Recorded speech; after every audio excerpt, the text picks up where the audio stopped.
We've spent over 10 years on air, shaping a generation of action motorsports, and now we're changing the game again. The best motorsports, the best action sports, and the best of pop culture with some epic guests thrown in. I am Jim Beaver, and this is the General Tire Jim Beaver Show with Brittney Cardone. Grab the popcorn.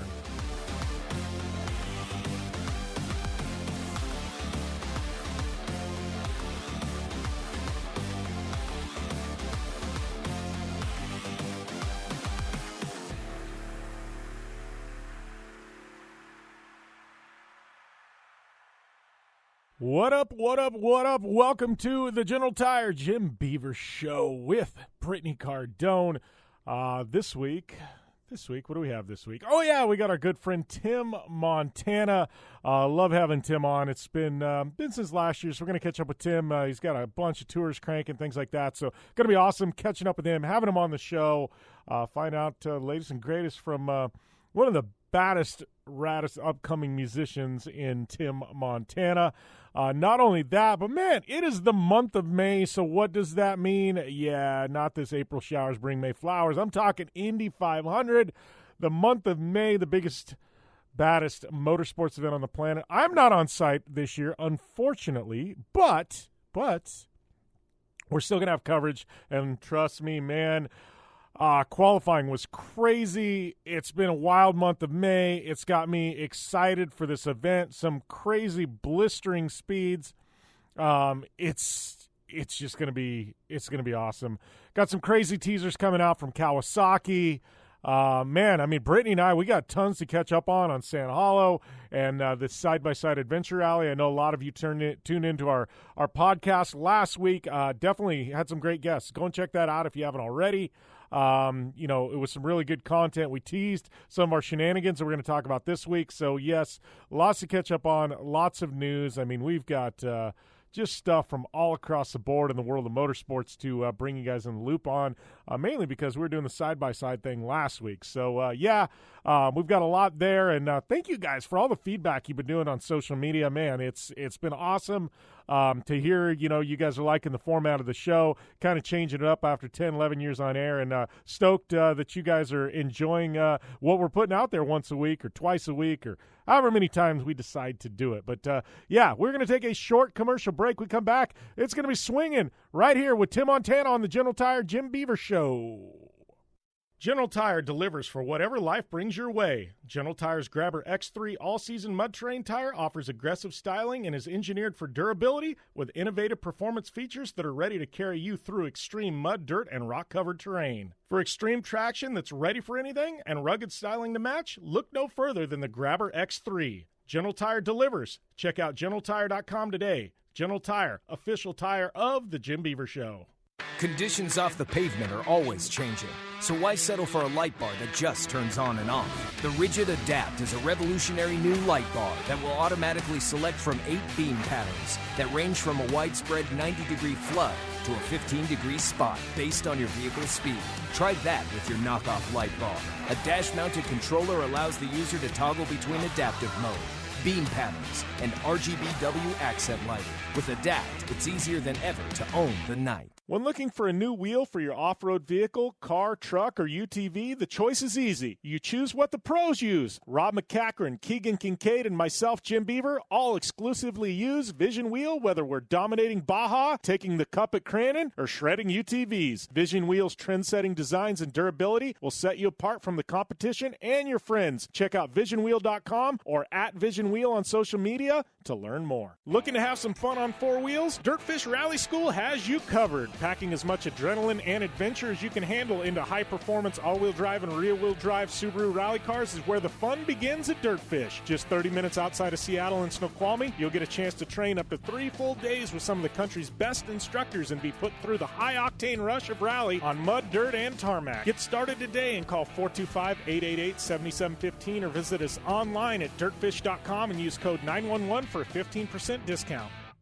Don't just shred your way through any off-road rugged terrain. Get into gear with GSP XTV and let us redefine your adventure. The GSP advantage of quality and performance sets a standard for UTV axles. We strive to provide premium ATV and UTV axles to keep you shreddy ready. Kick up some dirt and get in the driver's seat with GSP XTV. With over 35 years of experience, drive with a company you can trust. Drive with GSP. For more information, please visit us at gspxtv.com today. Life is all about sound, the sound of sports, the sound at the racetrack, and the sound of your vehicle. Don't drive around listening to this. Drive around listening to the sound of performance. Gibson Performance. Gibson Performance Exhaust is the company who can turn this into this. Remember that life is all about sound, and Gibson Exhaust is the sound of performance. Check out your next catback exhaust system, headers, muffler, or UTV exhaust at GibsonPerformance.com and get more power and more sound. Thanks for listening to the General Tire Jim Beaver Show with Brittney Cardone. Available online on SiriusXM, on AM/FM networks across the U.S., and internationally on the American Forces Network. Head to JimBeaver15.com for all the details. Welcome back to the General Tire Jim Beaver Show with Brittney Cardone and our, am I safe to say this, Brittney? Tim is family at this point. Tim Montana, welcome to the show. No cussing, right? He's family. He counts. Yeah, Tim counts as family. Don't get us in trouble again. Yeah, sometimes I say, like, my very good friend or this and that. Britt's like, they're not really your very good friend. Oh, there I go. I just screwed it up. Bleep. We're 24 seconds in, and I just had to bleep myself. No cussing because Tim and I, last time Tim was on, we literally got in trouble with FCC. There was too many S-bombs or F-bombs, and literally we got in trouble with the federal government. So let them know I mailed that check. I don't know if they've not seen it with my, my tax payments as well. I mailed it with that, so I don't know what happened. So UPS is just, USPS are way behind this time of year. So yeah, it's funny. Well, checks in the mail. Yeah, checks in the mail. No, it was a first offense, so they're just like, yeah, whatever, don't do it again. So I will say, if I'm going to have a first offense with anything, I'm glad it was with Tim Montana. Yeah, heck yeah. How are you guys doing? Good. We've been adventuring and having a lot of fun, kind of like you, I think, at this point. What you've been? Yeah, you've been cranking. You've had you had your tour, and then you had like a tour after the tour. I can't even keep up with all the dates you're playing, man. Yeah, we are back to work, running full speed. But you know what? As tired as I get and burned out as I get, it's good to be back to work. So we came. Yeah, we did our first headlining tour out west. And then we went out with Co Wetzel, big act, Texas guy, and then now we're going out with Aaron Lewis. We start this week with a whole string of dates with him. So we just keep doing it. Yeah. How was it to headline your very first tour? I mean, that's a pretty big deal, dude. How was the fan feedback? How was that? That's pretty awesome. It was great. We did small clubs. We're not, packing out massive places, but there was a lot of places we'd never played. Folsom, California, and we sold out the club. A couple hundred people showed up, so it's pretty cool to see that. The music's starting to grow, and not depending on these cool bands to sell the tickets for us. I was like, we don't need ZZ Top. You can keep Kid Rock. We're coming with our own thunder. I'm just kidding. I love both those guys, but yeah.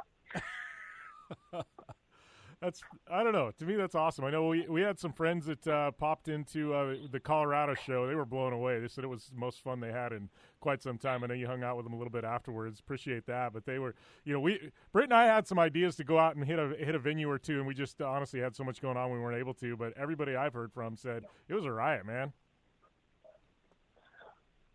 Yeah. Our shows are about the most fun you can have with your pants on, and you can enjoy them with your pants off as well. We don't care the venue might, but we don't judge. So you just mentioned a couple of tours you were on though, but you were with Billy Fitzgibbons for a couple shows too, right? Yeah, we have some ZZ Top dates this summer, but Billy and I just did a show Friday, the Tennessee Music and Motorcycle Revival at Loretta Lynn's in Hurricane Mills, Tennessee. And it was great because he asked my band to essentially back him up and be ZZ Top. So it was funny because my band was stressing out, and when we did rehearsal, we were going to rehearse in my garage and run the set. And the air conditioning was out. So Billy, doing this 55 years, said, let's just talk through it at the table. My band was not excited to do that because they wanted to get some reps in, But they just talked through it. Billy goes, "They'll be fine." He left, and of course, everyone was having an anxiety attack right up to showtime, and they played the show, and I was so proud of them because I came out at the end as a guest with Lee Bryce, and but the band played the whole set with them, and they sounded great, man. And they played all the ZZ Top hits, and I was so proud of them. So it was really fun. What, was this before or after the tequila? Because I know Kyle likes his tequila. I think he had about 4 shots of tequila before and about 14 after. Only 4 before. I'm Yeah, kind that sounds about right. He was right on schedule. Yeah. And then we got home at 2 a.m., and I was like, I am the bus driver, and it was our first run, and I bought Charlie Sheen's 99 Prevost XL, his tour bus. It was his dressing room for 2.5 men and all that. And it was the first run in that. I had my CDL, and I didn't really do the math on hours. And I'm like, wait, we're home at 2 a.m. We're going to Charlotte, North Carolina. There's a time change. Oh, my God, we have to wake up at like 7.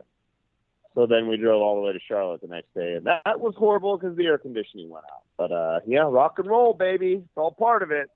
Yeah, I just laughed. Charlie Sheen's bus. I mean, I feel like there's some expectations that come along with that bus, and I go, Tim, you're married with kids. I know some of those expectations aren't going to be fulfilled, at least by you.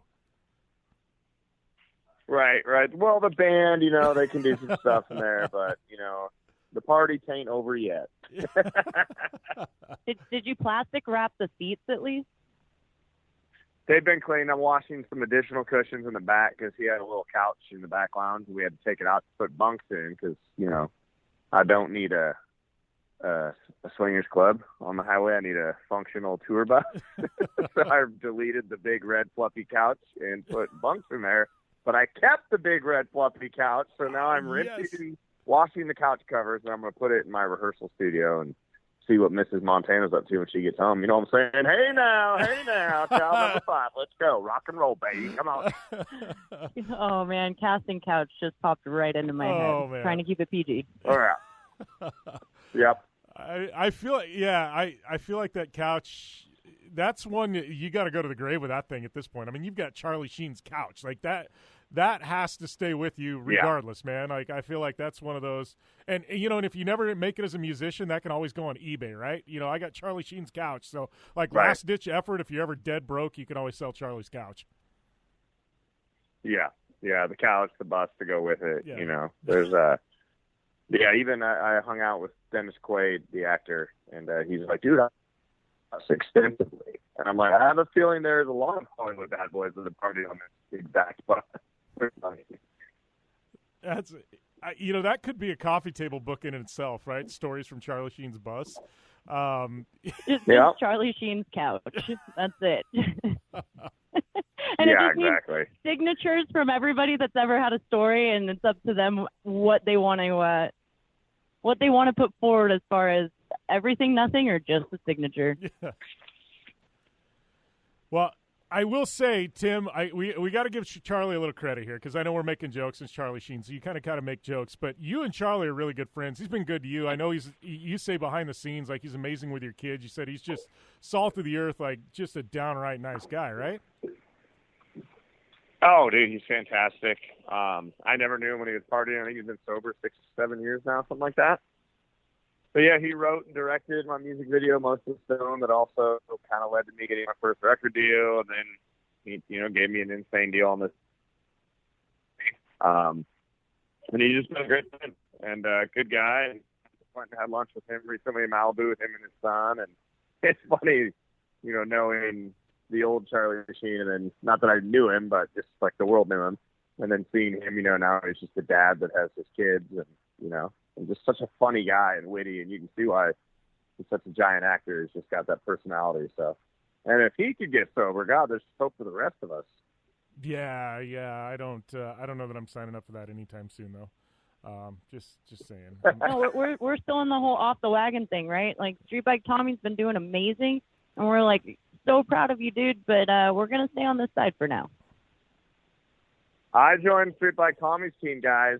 Hate to ruin the party. I heard that. So how's that going? I mean, I think when you're on tour, you've got to, though, to an extent, right? You got to keep it in check just to be able to do all the shows and play night after night like you're doing. Yeah, I had voice to have voice surgery and voice problems, and the doctor's like chewing and alcohol and not sleeping. And then getting my CDL and driving the bus and this schedule, I'm like, I honestly don't know how a hangover would have worked into that schedule. It's like, it's almost impossible to do without one. So I just kind of hung it up. So I'm about 3 months in. I'm not doing forever, but every now and again, it's good to kind of check yourself. Well, you wreck yourself, but yeah, I'm feeling great. Crushing a lot of business. 25 pounds was like, yeah, the whiskey puts it on you. So, but hey, it's not forever. I'll be back, okay? Just know I'm taking a little break, making sure I can do it. All right. Well, we are going to take a short commercial break. When we come back, we're going to have more Tim Montana after this right here on the General Tire Jim Beaver Show with Brittney Cardone. When it's time to replace the tires on your vehicle, General Tire delivers the tires you need for both your next big adventure and your daily commute. Whether you need all-season traction, lasting tread wear, or a quiet drive, General Tires are designed to deliver whatever life brings your way. From all-season ultra-high-performance tires for passenger cars and crossovers to extreme all-season mud terrain and tires for light trucks and SUVs, General Tire delivers great performance. To find your ideal tire, visit GeneralTire.com. General Tire, official tire of the Jim Beaver Show. Don't just shred your way through any off-road rugged terrain. Get into gear with GSP XTV and let us redefine your adventure. The GSP advantage of quality and performance sets a standard for UTV axles. We strive to provide premium ATV and UTV axles to keep you shreddy ready. Kick up some dirt and get in the driver's seat with GSP XTV. With over 35 years of experience, drive with a company you can trust. Drive with GSP. For more information, please visit us at gspxtv.com today. Dig what you're hearing?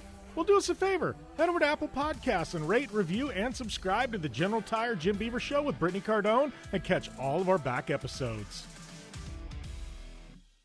Welcome back to the General Tire Jim Beaver Show with Brittney Cardone. We got our boy Tim Montana talking about getting back on the horse. I guess off the horse right now, going to get back on the horse, but we're proud of you, buddy. I mean, that's how has this last year been for you? I mean, last time we caught up, I mean, I just feel like things just continue.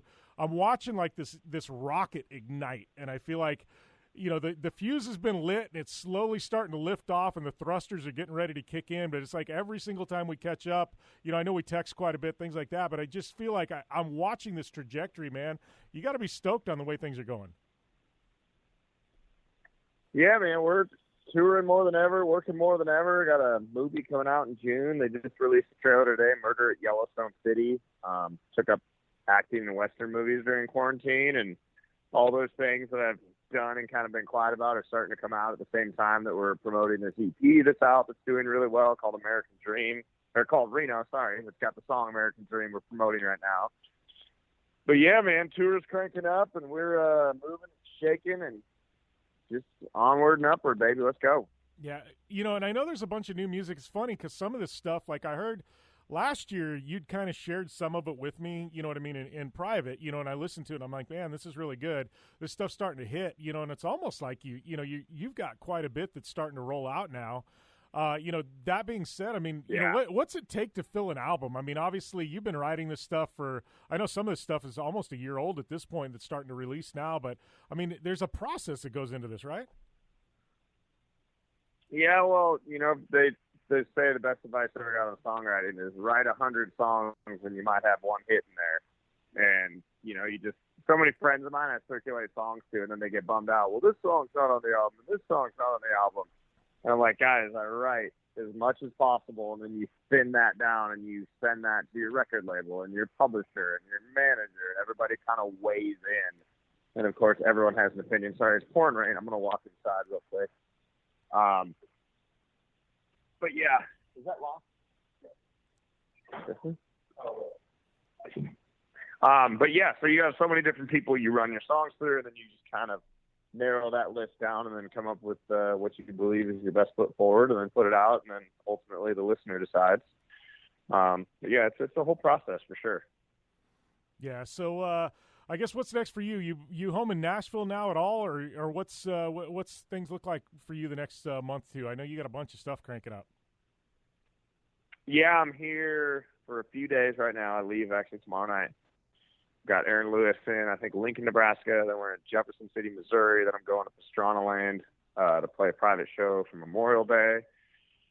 Then we jump on the Lee Bryce tour for 3 shows, and we got ZZ Top. Then we're back on Aaron Lewis, and just riding it all the way into fall. And I told my agent, I'm like, I'm going hunting this year. I'm going outside. I've got to fill them freezers full of meat, bud. You know, get that outdoor itch in. That's kind of my piece. But yeah, we're going to be running the highways hard this year. So you still got the place up in Montana too, right?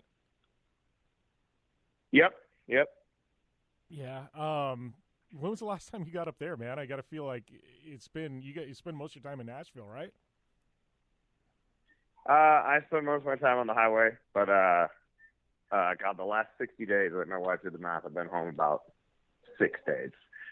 So, you know, trying to spend as much time with the kids as I can, and then I get home and she's on a business trip. So now it's just jump back into dad role. But we were in Montana in February filming, and then we're building a family lodge up there right now. So we try to balance our time between Nashville, Butte, Montana, and then the road. So even though the road's where we spend most of our time. Well, I'm hoping we've got a UTV for you here in the next week or two.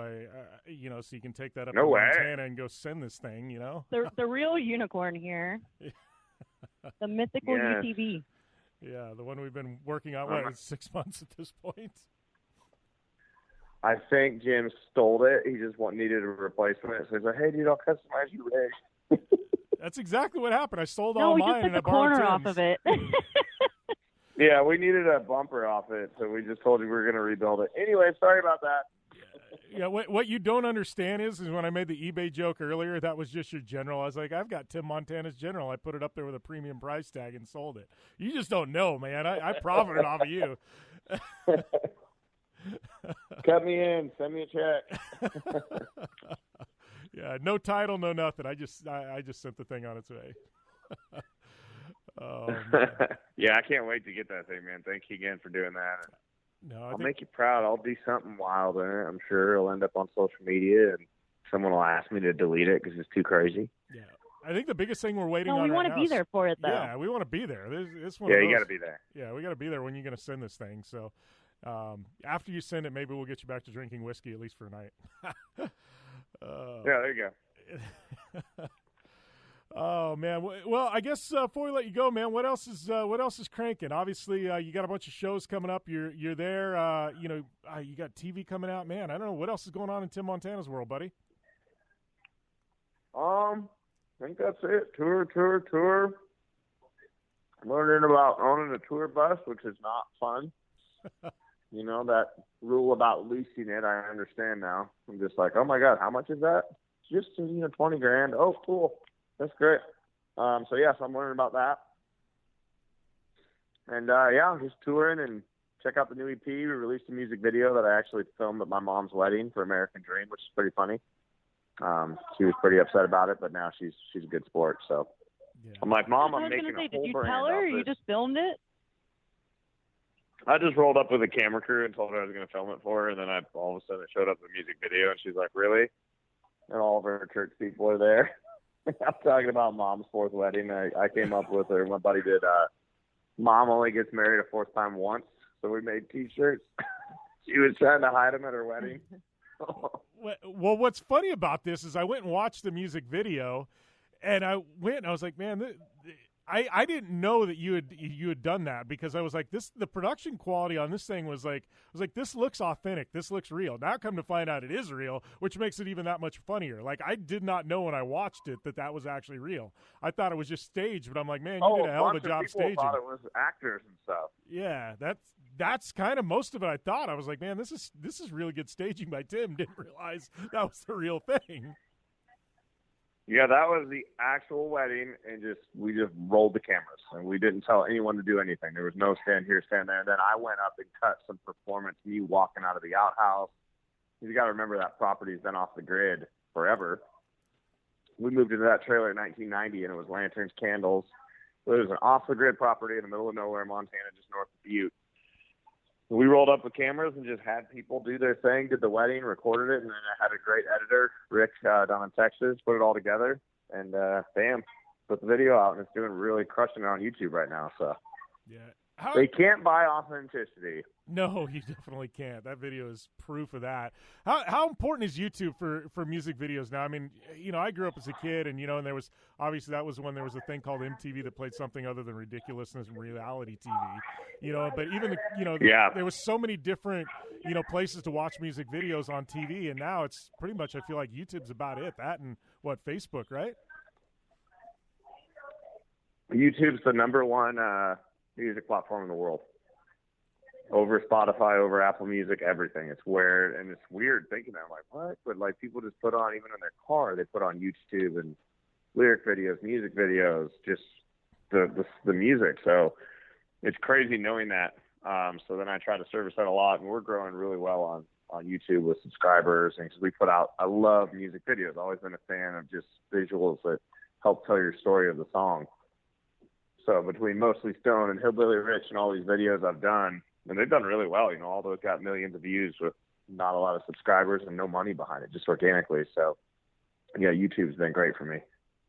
Hey, that's crazy because, I mean, has it made it easier or harder for musicians? Because it used to be you'd have to get your song played on all kinds of different, AM/FM networks. You try to get it on, whether it was CMT, MTV, any of these. You try to get your videos played there. Now, I guess YouTube's kind of a one-stop shop, right? I mean, has it made it easier or harder as a musician?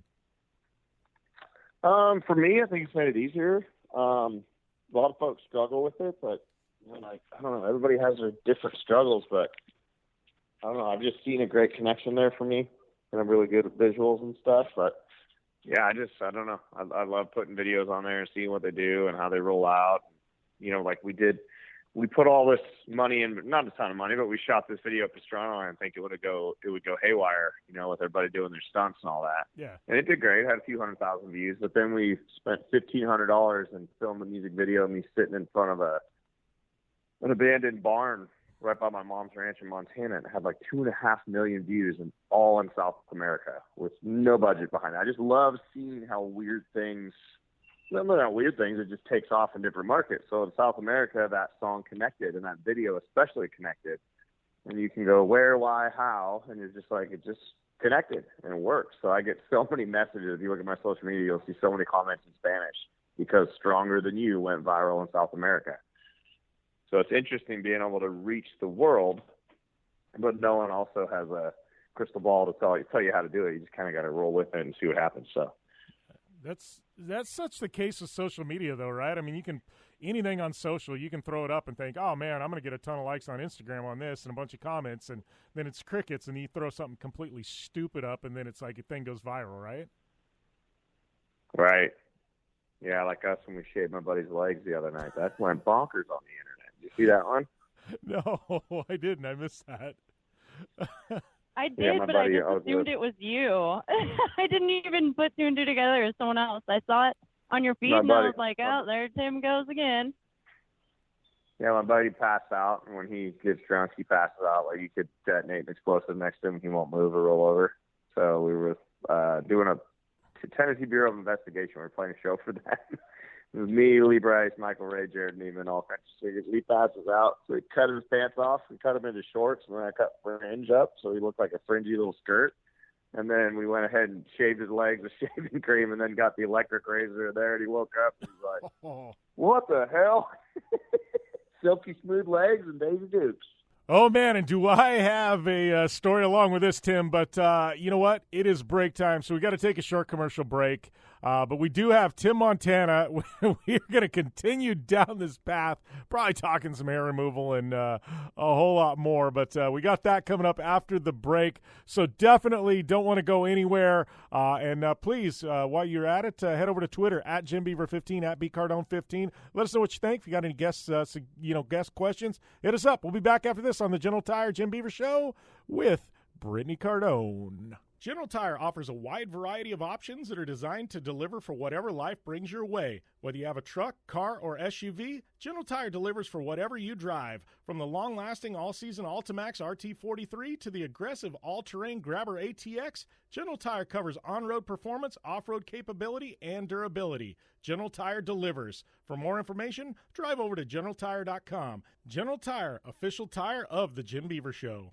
Conditions off the pavement are always changing, so why settle for a light bar that just turns on and off? The Rigid Adapt is a revolutionary new light bar that will automatically select from 8 beam patterns that range from a widespread 90-degree flood to a 15-degree spot based on your vehicle's speed. Try that with your knockoff light bar.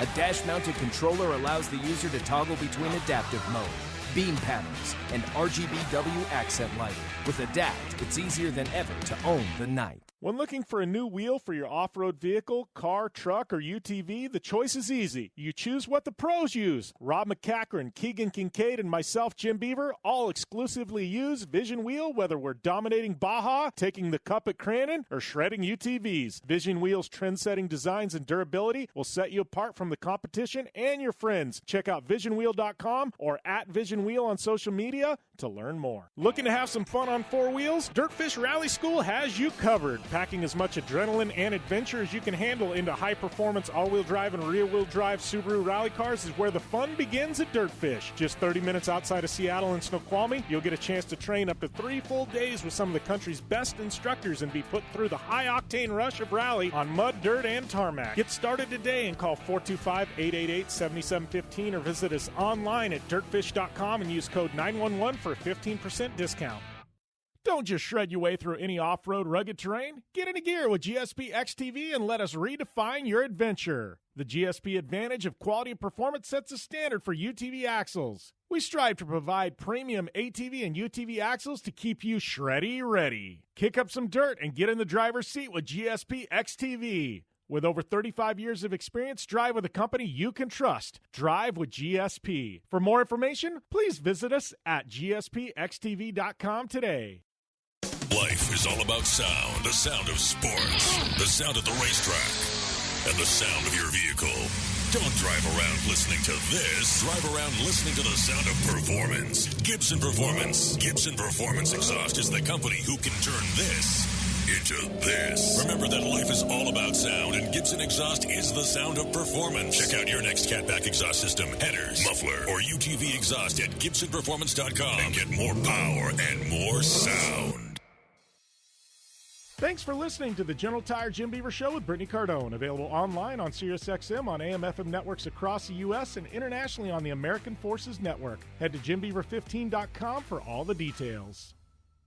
And welcome back to the General Tire Jim Beaver Show with Brittney Cardone. We got Tim Montana standing by. We're going to jump back into that interview here in a minute. But did want to mention before we do, yes, at Jim Beaver 15, at BCardone15 on Twitter. That's where we take questions for the show. Love to hear that listener feedback. Boom. Head over to Twitter. Hit us up. Let us know what you think. And you know what? If you're on Apple Podcasts, hit the subscribe button because we do a long-form version of this show. It's cut, it's trimmed for SiriusXM, but you want the long-form version, only place to get it is in the podcast world. So subscribe to our RSS feed wherever you get your podcasts. And Tim, I know before the break we were talking about bodily hair removal, and I got a story for you, brother.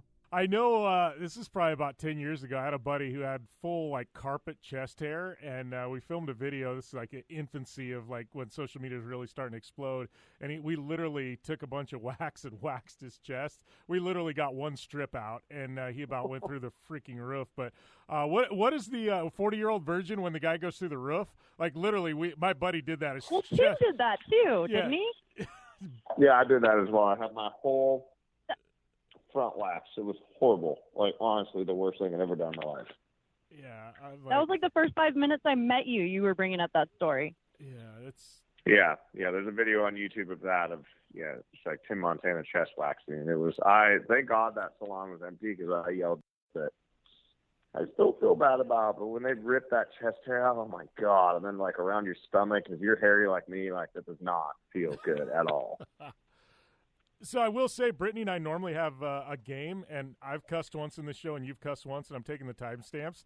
But I laugh. But normally it's if we cuss or we say a certain word, we've got a drink. So if you're drinking right now, you and I'd be taking whiskey shots. It's part of the rules. So I've got an IOU for a whiskey shot with Tim Montana right now. Did I cuss again? Yeah. Twice, actually. You missed one, too. I got it. Oh, Britt got it. So, man, that FCC bill is going to get big. I know, right? He'll be like, just add it to my tabs. It's fine. That's funny. Yeah, is there a such thing as bad publicity? I don't know. Good thing YouTube's working for you because AM/FM networks won't. Oh man. Well, I got a couple questions before we go, though, man. I know you're busy. You're at home. Hanging out with the kids, stuff like that. We're gonna see you. We're gonna see you at Sturgis. Got anything lined up for Sturgis yet? I do. I can't announce where it is yet. We're going to announce in the next week or two. We'll definitely be at Sturgis.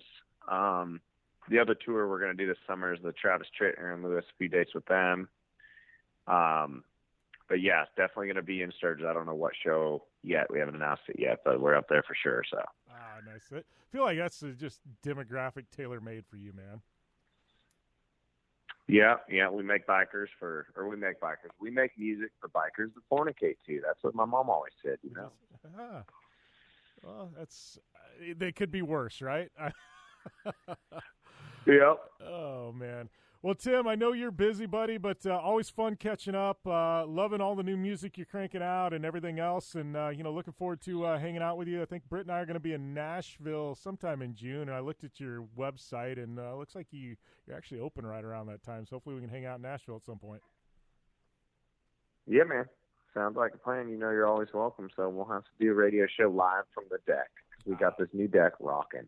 Oh, it's consider it done. Let's do it. We'll lock it in. And see, what you got, Britt? I was just going to say that's where I'm holding my questions for. Yeah. On the deck with someone. Yes, that will be the biggest FCC violation of all time. I feel like we need to get your wife in on this, though. Me, Brittney, you, and your wife. All four on air. I think that would be a riot because she's going to we get this one version of Tim, but I feel like she's going to completely throw you under the bus so hard in certain ways. Oh, she would love to burn me on a radio show. She loves that. Anytime people interview her, I'm just like, oh God, put the seatbelt on. She's got all the good stories. Oh, this is happening. June, count on it, listeners. We're going to do this. So, Tim, man, we'll catch up soon, buddy. Hopefully I've got a UTV to deliver to you here in the next couple of weeks. And, buddy, take care. Awesome, guys. Thank you so much for having me. All right, buddy. And boy, oh boy, does Tim Montana not disappoint. I love that guy. Looking forward to hanging out with him very, very soon. Become one of my really, really good friends, man. We got it's crazy in this industry. I've been doing this, 11, 12 years. Been racing for 41 now. I hate to age myself, but been racing since I was, 20 years old maybe? And, 19, 20, something like that. Spent a ton of, I grew up in this industry, though, so it wasn't like I was new. And I had friends, met some people, and they become family, and, started this radio thing back into 2011. So it puts us, 10, 11 years on air now. And, it's one of those things. You meet people, you interview people, some of them become close, and you get them reoccurring guests, and and for whatever reason, some you just hit it off with, and obviously Street Bike Tommy, has been on the show a long time. He kind of introduced us to Tim. He ended up going up to Dirtfish with Tim, and just a rad guy, and I've done a couple of projects with him and hung out, and and it's just funny how. Truthfully, I start looking back and I run this through, and I know Brittney's going to be coming on in hour number 2, and we'll probably dive more into this, but yeah, she's going to be back on. But it's one of those where I look at it and I go, okay, so I started out, I had no ties to anybody, and this is how this works. And we talk about networking and things like that. This is literally case in point. How do we get to Tim Montana, right? So I meet Jolene. I don't meet her. I was CC'd on an email with a sponsor, and I got her contact through that. They needed advice on a helmet or something. We're talking 10 years ago. Yeah, so CC'd on an email, and I have her email address. She ended up doing a backflip, something. I can't remember what it was. I was like, she ran the Pro 2 when she crashed there at Chicagoland, and I was like, I want to get Jolene on the show, right? So I reach out via email, and she's like, yeah, I'll come on the show, whatever. So, hit it off, and, and then, like, literally 6-8 months goes by, and I reach out again, say, hey, you want to come back on the show? And she's like, yeah, I'll do it. Had a good time, right? And so she comes on the second time and end up getting her cell number after that, you know what I mean? And stay in contact. Then, she's going to be in Phoenix at, like, Nitro Circus. So I reach out and say, hey, you're going to be at Nitro Circus. Love to finally meet you in person or whatever after all these radio interviews. She's like, oh, yeah, that'd be awesome. Here's backstage passes, whatever. So Nitro goes off and texting with her and everything, go backstage, hang out, meet Street Bike Tommy at that time, right? Tommy's there and meets Street Bike Tommy. So don't really get to know Street Bike Tommy, but I meet him, you know what I mean, in passing, whatever, cool dude. He was playing Grand Theft Auto in the RV at the time. So fast forward a couple years, and, Jolene and I become really good friends, and so reach out and say, hey, I'm doing this thing called Terracross, and they need another female racer. You interested in doing it? It's a racing UTV. So I remember racing UTV, never even driven one. Well, she'd done a little bit of Pastrana. I was like, yeah, come out. So she comes out. Anyways, we ended up traveling for a couple years together doing Terracross. Well, in that time, we were doing a big activation, or we had a big event there in Minnesota. And so, Street Bike Tommy's got a sponsor who's got something at Heydays as well. So he comes out, end up partying, hanging out with Street Bike Tommy. Meet him. So, and really get to hang out, get his digits, and he and I become buddies after having a few beers and some drinks together and stuff like that. So all is good, right? And so Tommy and I are, and we've done a few projects. He becomes family on the radio show, hang out, when we get a chance, we're in the same place, stuff like that. So he calls and goes, hey, I got this project with this singer named Tim Montana. He's buddies with Travis Pastrana and stuff like that. So, okay, what do we got? Well, Black Rifle Coffee's involved and, stuff like that. So fly up a year and a half ago up to Dirtfish, hanging out at Dirtfish, Tim Montana. Meet him, hang out with Tim, you know what I mean? So fast forward, like Tim and I become friends because we're hanging out, we're drinking beer, driving rally cars, not at the same time, and then I hang out with him at Sturgis and, hang out with him at the Kid Rock concert and he gets his backstage passes, working on a project with him with his, with his UTV right now and getting that thing built out so he can just send it, jump it, stuff like that. So, it's just one of those things where now, Tim's become family. Tim and I are working on projects. So you fast forward and you hear all this stuff about networking, and I know people all the time. I get hit up all the time, and I know this is racing. If you're listening to this, I don't care what you've got, a business, you're an ad executive and you're trying to sell ads, right? If you're a racer and you're listening to this show and, you're an action sports athlete, you want to know how to get sponsors.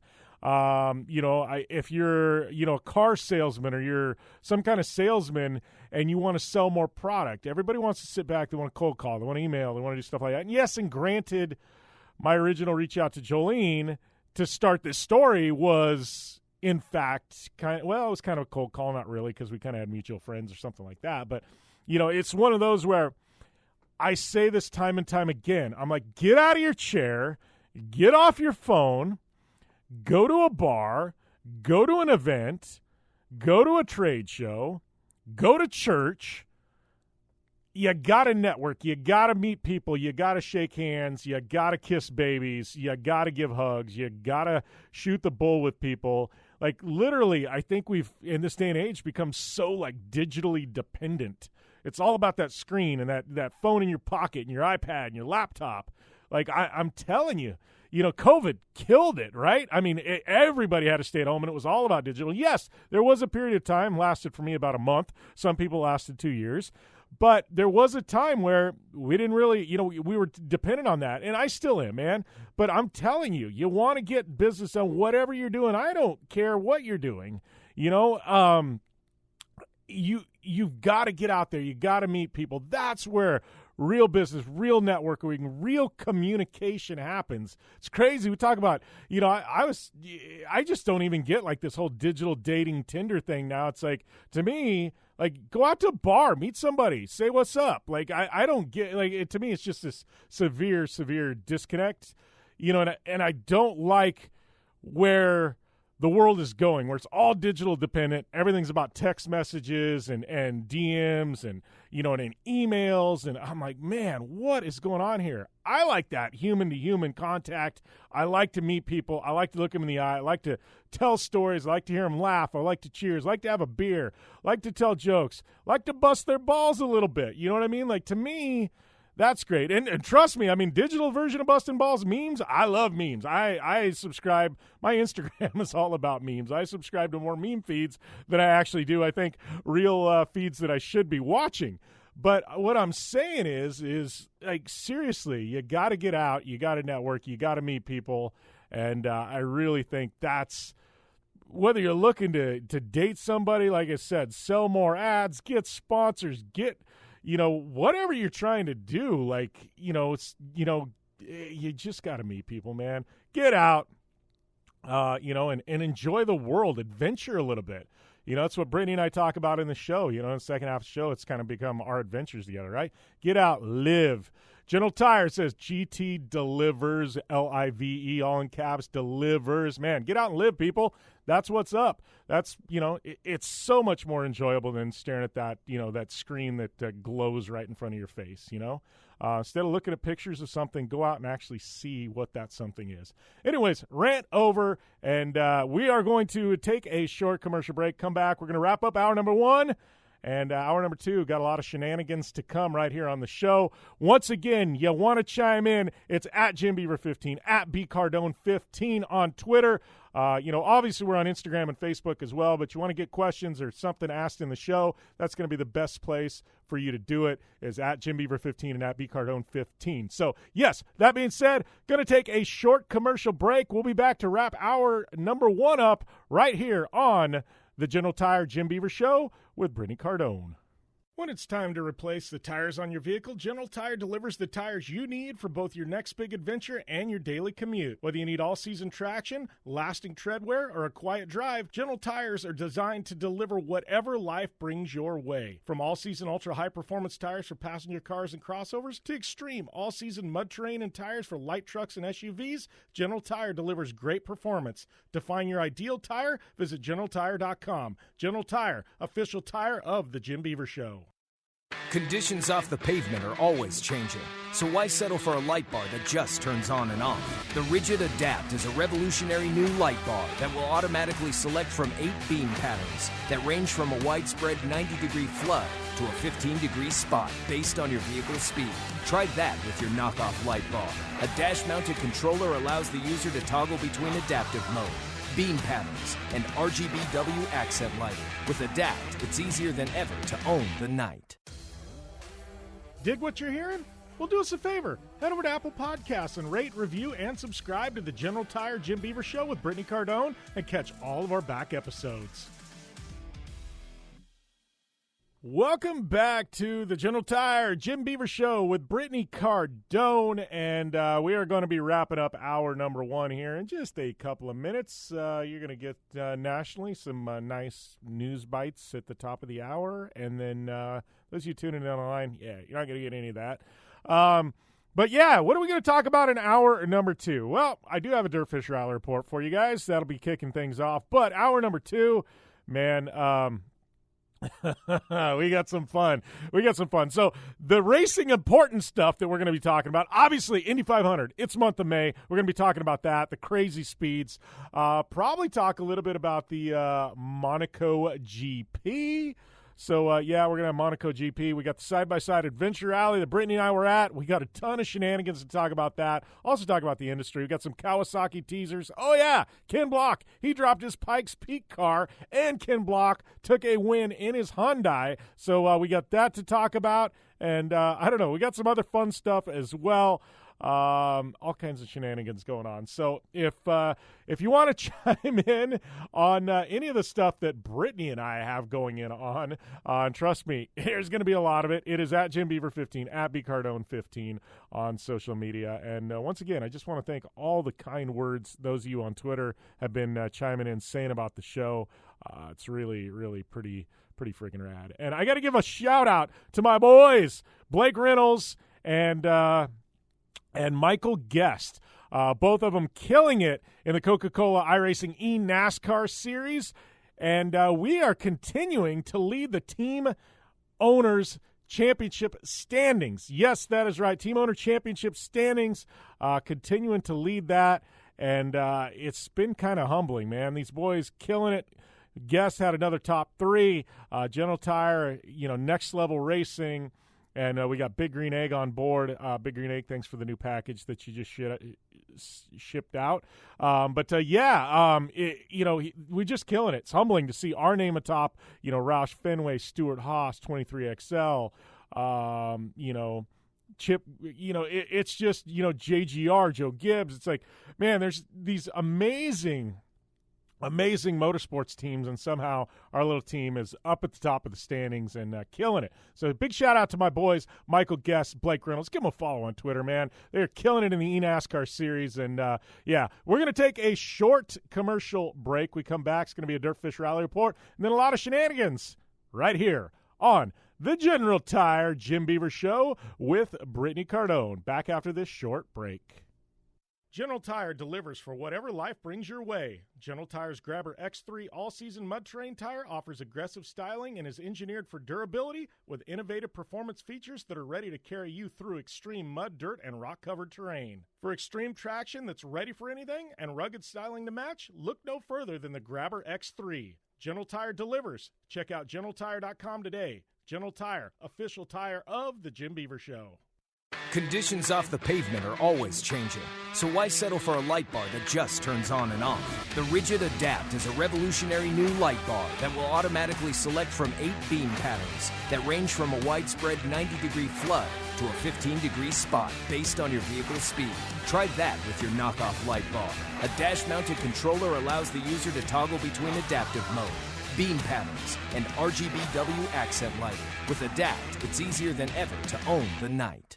When looking for a new wheel for your off-road vehicle, car, truck, or UTV, the choice is easy. You choose what the pros use. Rob McCachran, Keegan Kincaid, and myself, Jim Beaver, all exclusively use Vision Wheel, whether we're dominating Baja, taking the cup at Crandon, or shredding UTVs. Vision Wheel's trend-setting designs and durability will set you apart from the competition and your friends. Check out visionwheel.com or @VisionWheel on social media to learn more.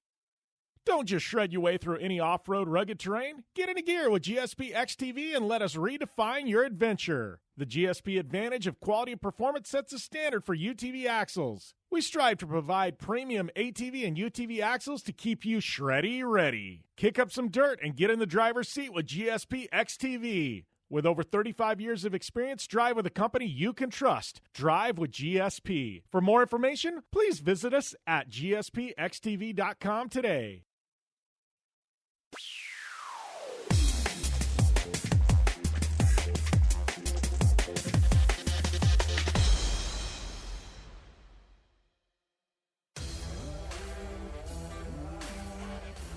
Social media? Yeah, we've got that. Jim Beaver 15 on all major platforms, and Jim Beaver Show, JB15 Group, and B Cardone 15 on the gram. Welcome back to the General Tire Jim Beaver Show with Brittney Cardone, and we have a Dirtfish Rally Report for you this week before we dive into some of our bigger topics in this hour number 2. But make sure and head over to dirtfish.com. And they are a massive rally content company. So if you're looking for rally content, go and check it out. Some of their lead stories, they got, WRC going on. ARA Rally just wrapped up. And if you are looking forward to going to Dirtfish, getting some classes, use the coupon code JimBeaver15. That's going to get you 15% off all classes there at Dirtfish. But that being said, let's talk a little bit about, some of this Dirtfish Rally Report for this week. And one of the big things is Dirtfish, they're a leading provider of not only rally schools, but rally content. They have amazing media website, and they have just partnered with EWRC. So this is a blockbuster deal for rally fans. EWRC has been around for a long time. Website ewrc-results.com. All the data, analytics, record keeping for rally, it's all there at EWRC. Now Dirtfish, I guess combining forces with them, and it's going to be massive for WRC fans. So you can find out that lead story over there at Dirtfish's website. And then one of the other big lead stories coming out of this weekend is Ken Block. He won his first ARA event in his WRC Hyundai. So Brandon Simonek beat Travis Pastrana for second place.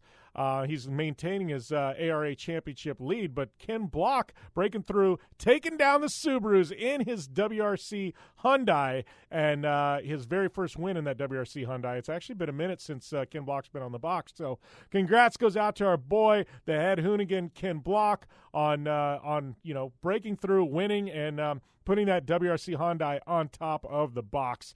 So big news there. And obviously go to dirtfish.com. They've got all of that info. They've got, everything happening in the world of rally. They also have their own podcast. So if you love this show for the rally content, I know a lot of you do, make sure and go over and check out Spin the Rally Pod. That's Dirtfish's rally podcast. Really good stuff if you're a rally fan. So, yes, that was your Dirtfish Rally Report for this week. Don't forget, dirtfish.com. Use the coupon code JimBeaver15. That'll get you 15% off any and all classes. And that was your Dirtfish Rally Report for this week. All right, we're going to take a short commercial break. We come back, me and Brittney. Yeah, we're going to lay it down right here on the General Tire Jim Beaver Show with Brittney Cardone. General Tire offers a wide variety of options that are designed to deliver for whatever life brings your way. Whether you have a truck, car, or SUV, General Tire delivers for whatever you drive. From the long-lasting all-season Altimax RT43 to the aggressive all-terrain Grabber ATX, General Tire covers on-road performance, off-road capability, and durability. General Tire delivers. For more information, drive over to GeneralTire.com. General Tire, official tire of the Jim Beaver Show. Conditions off the pavement are always changing, so why settle for a light bar that just turns on and off? The Rigid Adapt is a revolutionary new light bar that will automatically select from 8 beam patterns that range from a widespread 90-degree flood to a 15-degree spot based on your vehicle's speed. Try that with your knockoff light bar.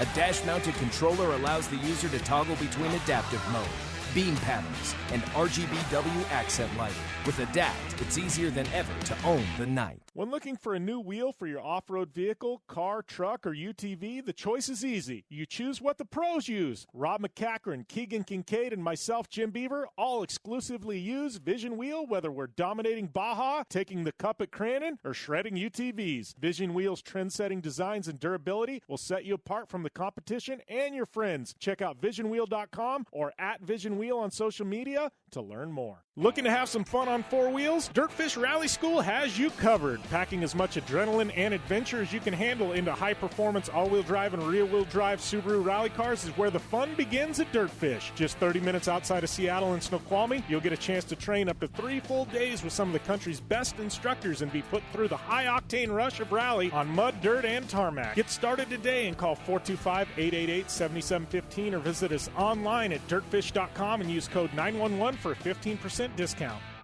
Don't just shred your way through any off-road rugged terrain. Get into gear with GSP XTV and let us redefine your adventure. The GSP advantage of quality and performance sets a standard for UTV axles. We strive to provide premium ATV and UTV axles to keep you shreddy ready. Kick up some dirt and get in the driver's seat with GSP XTV. With over 35 years of experience, drive with a company you can trust. Drive with GSP. For more information, please visit us at gspxtv.com today.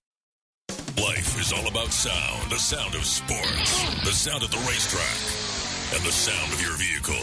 Don't drive around listening to this. Drive around listening to the sound of performance. Gibson Performance. Gibson Performance Exhaust is the company who can turn this into this. Remember that life is all about sound, and Gibson Exhaust is the sound of performance. Check out your next catback exhaust system, headers, muffler, or UTV exhaust at GibsonPerformance.com and get more power and more sound. Thanks for listening to the General Tire Jim Beaver Show with Brittney Cardone. Available online on SiriusXM on AM/FM networks across the U.S. and internationally on the American Forces Network. Head to JimBeaver15.com for all the details. Welcome back to the General Tire Jim Beaver Show with Brittney Cardone. Tim Montana, hour number 1, rolling into hour number 2. Brittney took about 10-15 minutes off there in the middle of the show. I kind of hung tight.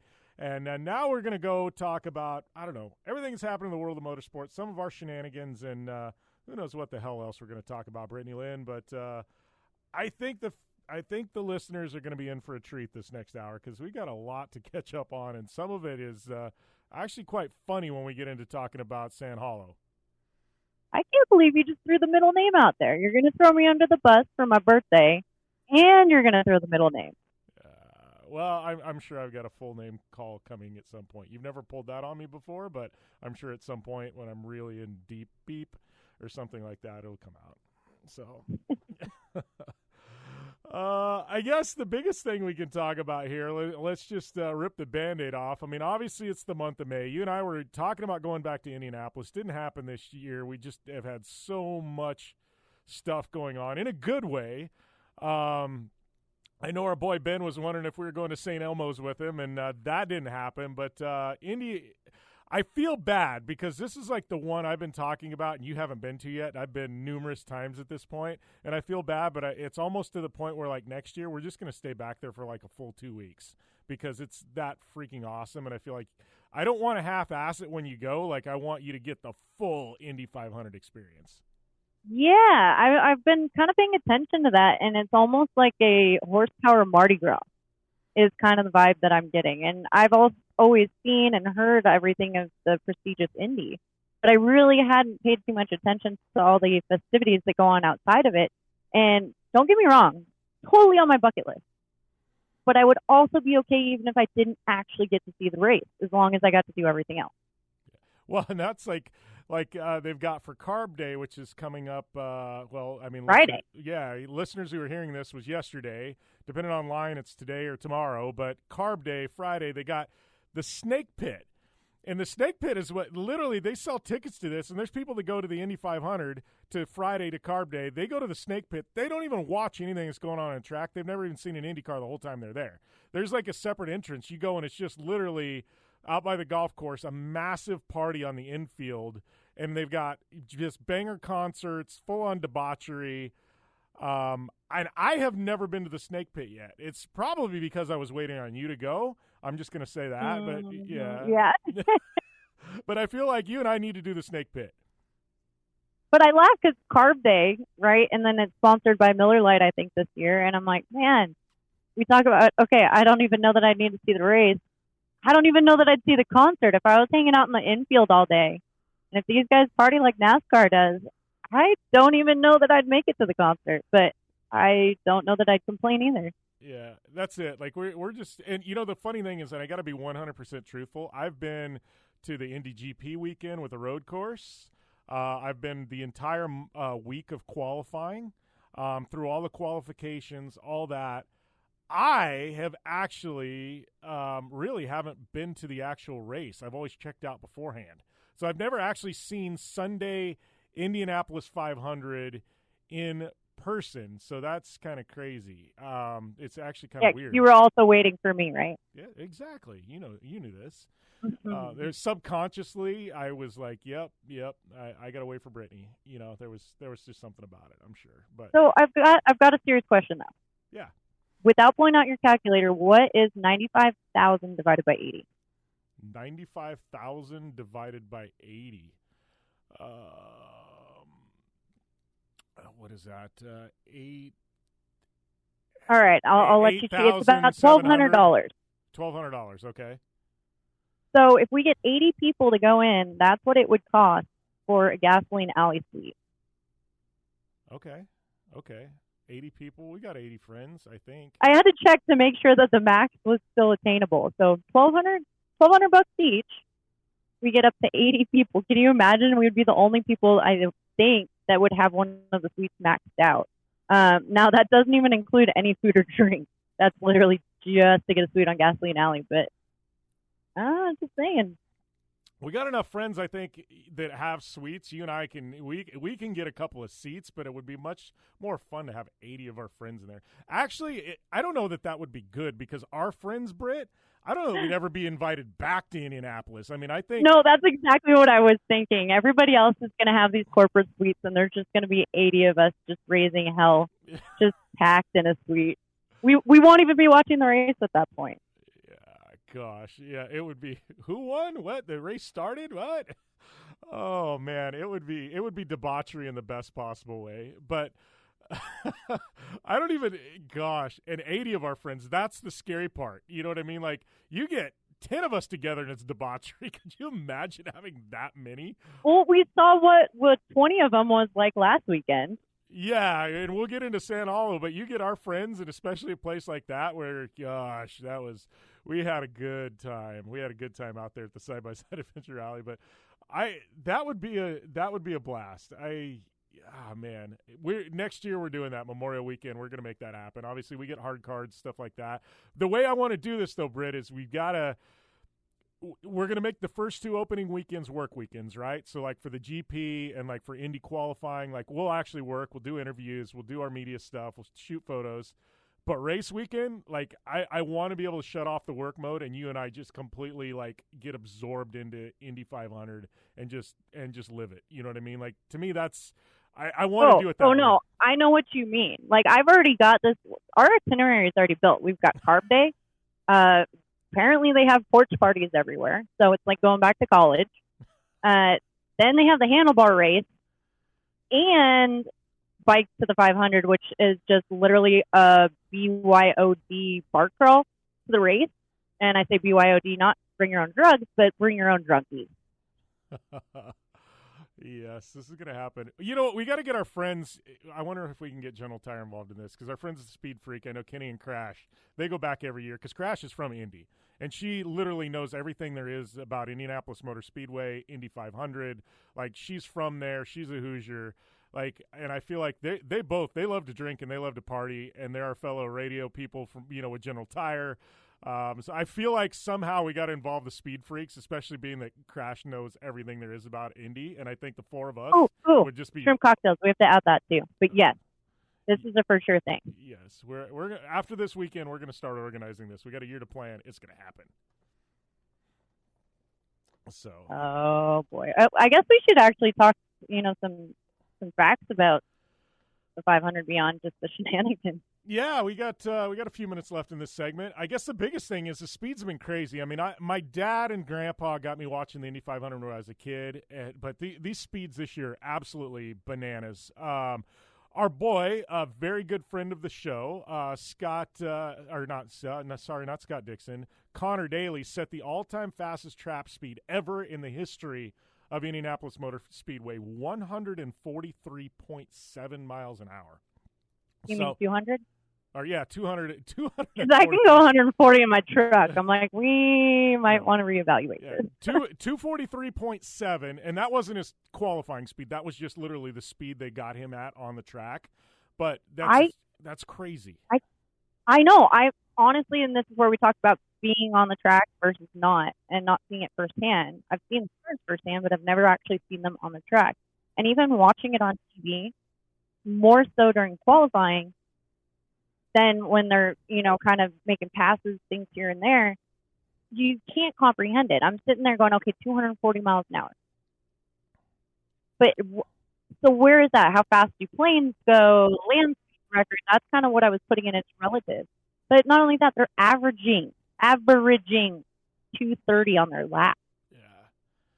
Which and that's a crazy thing. They go into a corner at Indy and they never let off. It's foot on the floor, and if you lift in a corner, you're not going to be anywhere near the front. So literally, drivers are holding the foot on the floor. You're entering that corner and you're setting your apex up so that you never lift. That's what's crazy. In an off-road car, you lift in a corner. Turn 1 at Crandon, you lift in a corner. Formula D, you feather the throttle in a corner. IndyCar, you don't lift. You apex it, and you never lift off the throttle. To me, that's nuts. And to do that at 240 miles an hour, wow. Come on, lift, turn, brake. It got embedded into my head. Lift, turn, brake. I can still hear him in my head saying that. Yeah. So it is crazy watching that, but even, noticing, obviously, I'm sure they've pressed the track, but seeing how minimal tire marks, anything, brake, there's just nothing on the track because of the way they hit. Obviously, there's a few oops here or there, but I mean, when you can see a tire mark and laps later, it's still there on its own by itself because these guys are just that precise. Yeah, it's crazy. All right, I got something to add to this, but we're going to continue the Indy conversation after the break. So we'll be back right after this, right here on the General Tire Jim Beaver Show with Brittney Cardone. Conditions off the pavement are always changing, so why settle for a light bar that just turns on and off? The Rigid Adapt is a revolutionary new light bar that will automatically select from 8 beam patterns that range from a widespread 90-degree flood to a 15-degree spot based on your vehicle's speed. Try that with your knockoff light bar. A dash-mounted controller allows the user to toggle between adaptive mode, beam patterns, and RGBW accent lighting.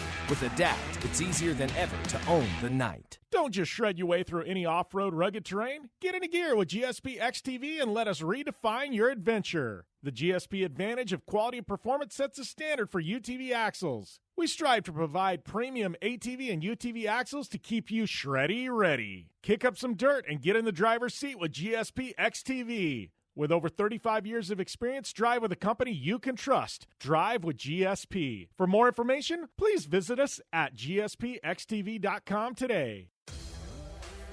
Dig what you're hearing? Well, do us a favor. Head over to Apple Podcasts and rate, review, and subscribe to the General Tire Jim Beaver Show with Brittney Cardone and catch all of our back episodes. Welcome back to the General Tire Jim Beaver Show with Brittney Cardone. Brittney and I talking Indy 500, talking about these crazy, insane speeds. And one of the coolest things, I think, was Jimmy Johnson coming over from NASCAR. Obviously, we all love Jimmy Johnson because he's a former off-roader. One of the greatest NASCAR drivers of all time. Decided he wanted to go IndyCar racing here about a year or so ago. Did all road courses last year. His wife didn't want him to do ovals and didn't want him to do the Indy 500. This year number 2, he goes, you know what? He goes, I have to run Indy at least once in my life. So he goes back there. He's struggled with IndyCar. Did well at Texas earlier in the year. Goes to the Indy 500. Nobody really thought much. Finds himself in the Fast 12. Had a really good shot at probably being on the front row. And in his qualifying run, lap 1, I can't remember, it was turn 2, turn 3, something like that. He had the craziest speed wobble at like 230 miles an hour. Almost put it in the wall, saved it, pucker moment. Ended up 12th on the grid, but I got to say, even the IndyCar drivers saying it's probably one of the greatest saves they've ever seen. It was the wildest thing, and I almost got to think he was full sideways at 230 miles an hour in an IndyCar. I think that off-road background may have helped him out, Brittney. That's exactly what I was thinking. The crossover, every time you pick up a different division, a different sport. I mean, rock crawling 2 weeks ago, we were talking about that. Dirt biking from going on the track versus open desert versus single track. Like, you pick up different things and it works great as a crossover. And this, I mean, it's amazing. It's a cool story. It's definitely something different. And it also, once again, puts something into perspective on how quickly things can go wrong, because it's kind of like what we talked about at the Supercross track. You watch it and they're so smooth and so good. It's really hard to put it into concept on how amazing and what a level these guys are at. It's crazy. And, speeds. I mean, Scott Dixon set the all-time fastest pole speed, not qualifying speed, but pole speed ever at, 2:33? I should have the notes in front of me. 2:34.046. Yeah, 2:30. Yeah, I mean, it was close. It was right there. And I know that was his, fifth pole? Yeah, and Scott, I mean, I put him up on the GOAT list. I mean, he's one of, not just IndyCar drivers, and he's one of the greatest race car drivers of all time. I mean, this guy is he's a complete legend. Formula One drivers, everybody across the globe recognizes him as probably the greatest race car driver on the planet, and he's like ageless. I mean, he's in his 40s now and just continuing to just drop the hammer. It's just magic watching that guy race. But I don't know. It was just crazy, those speeds. I got to ask you, Sunday, are we going to sit down and we're going to watch like the Indy 500? I feel like it's going to be like 8 or 9 a.m. our time. So I feel like maybe it's like a Screwdrivers and Indy 500 or something in the morning. I was like, do you want my honest answer? Because, yes, I will attempt to watch the Indy 500, and I will definitely watch the highlights. And I am so down to be a part of the conversation. But I cannot sit still for that long. So I will ping around and make a drink. I like it. Yeah, well, and that's one thing I like about the Indy 500. We can turn the Indy 500 into a drinking game, because I'm not an alcoholic or anything. Well, I figured that was just going to happen one way or another, because you and I turn everything into a drinking game. By the way, do you have a beer in hand? Because I do. I didn't this time around, because I actually just finished it before I got on air. Oh, you are bad. Well, I'm gonna have one here. So, no, we're going to have some fun with this. This will be fun. I love the Indy 500, though, because 500 miles goes really fast when they're going 230 miles an hour. So, you know what I mean? It sounds like, 500 miles, man, this is going to be an all-day thing. No, it really isn't. Oh, no, it's not. Yeah, exactly. It's definitely not the same as, well, heck, I'll say our 500. Yeah, exactly. So that's what I love. Like the Coke 600, and listeners know, I'm not tuning into that. I'm sorry. NASCAR and 600 miles of ovals, I can't do it. I am sorry. Brittney and I will be out doing something somewhere because it's not happening.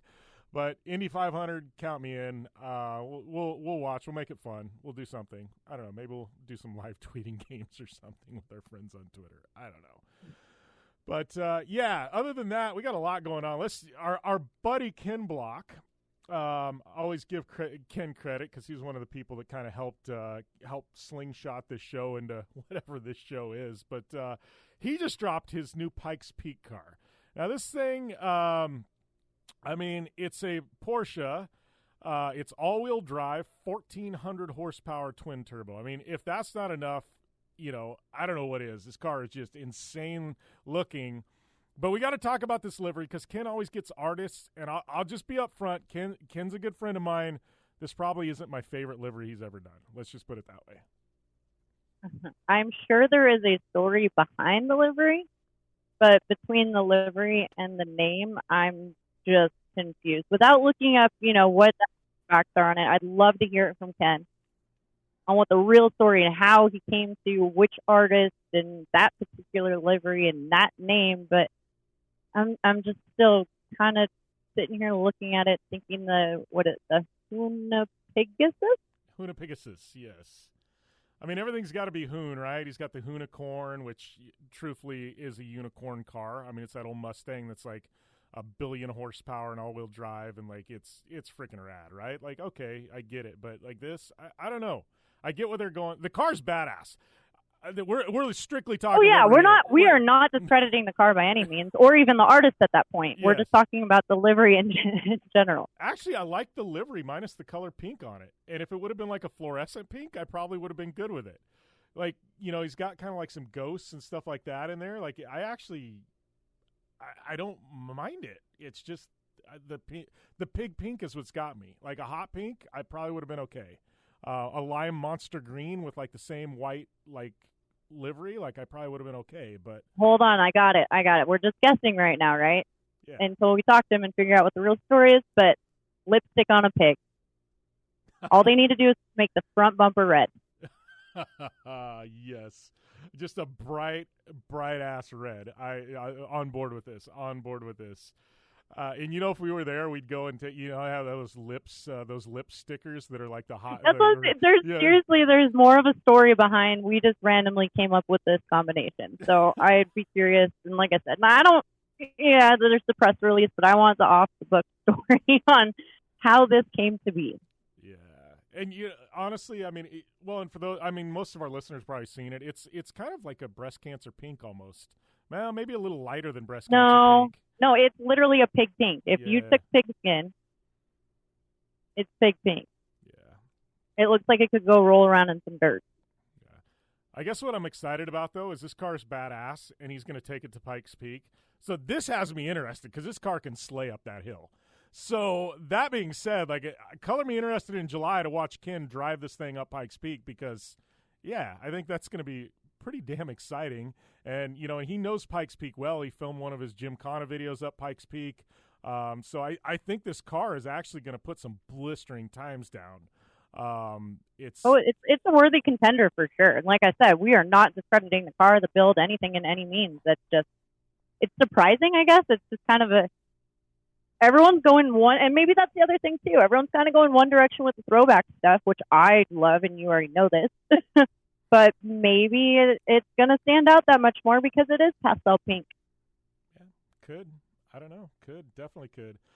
All right, we got a couple things to go down here. We could sit here and dissect this livery. I know Kawasaki, our friends at Kawasaki, they dropped a teaser for an electric, I'm assuming dirt bike. They had a kid, and it looks like a kid. I say kid, I mean kid. Like literally, we're talking 6, 7, 8-year-old. Like on a gate with a motocross track, and it's like something electric's coming. So I feel like Kawasaki's got some kind of like electric kids dirt bike coming or something. Britt, from the teaser, what did you get from that? I wonder if it could be like, I don't want to say like a Stasic. I don't know that, exactly, but I like the direction things are going with the electric, because we've always had this conversation of it's one versus the other, and now it seems that everybody's kind of finding their spot for both. And it's funny, all the swaps that you're seeing now, where they're putting V8 in Teslas and Tesla motors in UTV. It's all over the place right now, so it's interesting to say the least. So a year ago, I probably could have told you. Right now, I honestly don't know. And that is a legit, I really don't know, and I'm kind of curious to see. No, neither one of us do, and that's what's funny. I mean, I'd like to think we're kind of in the know, and I don't. But when you said Stasic, immediately my thoughts went to that when I saw this. So I was like, you and I are on the same page in regards to that. Like, I don't know what to expect, but, knowing Kawasaki, it's going to be kind of rad. They put out a teaser for the four-seater as well. So I know that's coming. So, I mean, it's going to be a big, some big announcements come June 7th for Kawasaki. I know, man, I'm just going down this list. Monaco Grand Prix. I know we've talked a little bit of Formula One, talked about Miami kind of trying to be the Monaco of the United States. Got the real Monaco coming up. And that, right now, Brittney, I'm telling you, you and I will be there someday together. That is my bucket list motorsports event in the world. I want to go to Monaco for the Monaco Grand Prix. Like, I want to go. Okay, twist my arm. Yeah, twist your arm.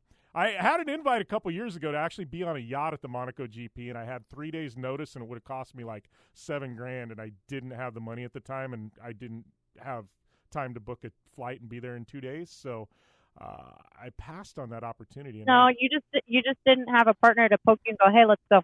Yeah, exactly. That was probably a lot of truth to that. And we are getting up against the time break. We come back. We have a lot to talk about in regards to Sand Hollow. Brittney and I are going to get in our shenanigans here in just a few minutes. Got any, I guess, anything you want to add? It's at Jim Beaver 15, at BCardone 15 on Twitter. And we'll be back right after this, right here on the General Tire Jim Beaver Show with Brittney Cardone. General Tire delivers for whatever life brings your way. General Tire's Grabber X3 all-season mud terrain tire offers aggressive styling and is engineered for durability with innovative performance features that are ready to carry you through extreme mud, dirt, and rock-covered terrain. For extreme traction that's ready for anything and rugged styling to match, look no further than the Grabber X3. General Tire delivers. Check out GeneralTire.com today. General Tire, official tire of the Jim Beaver Show.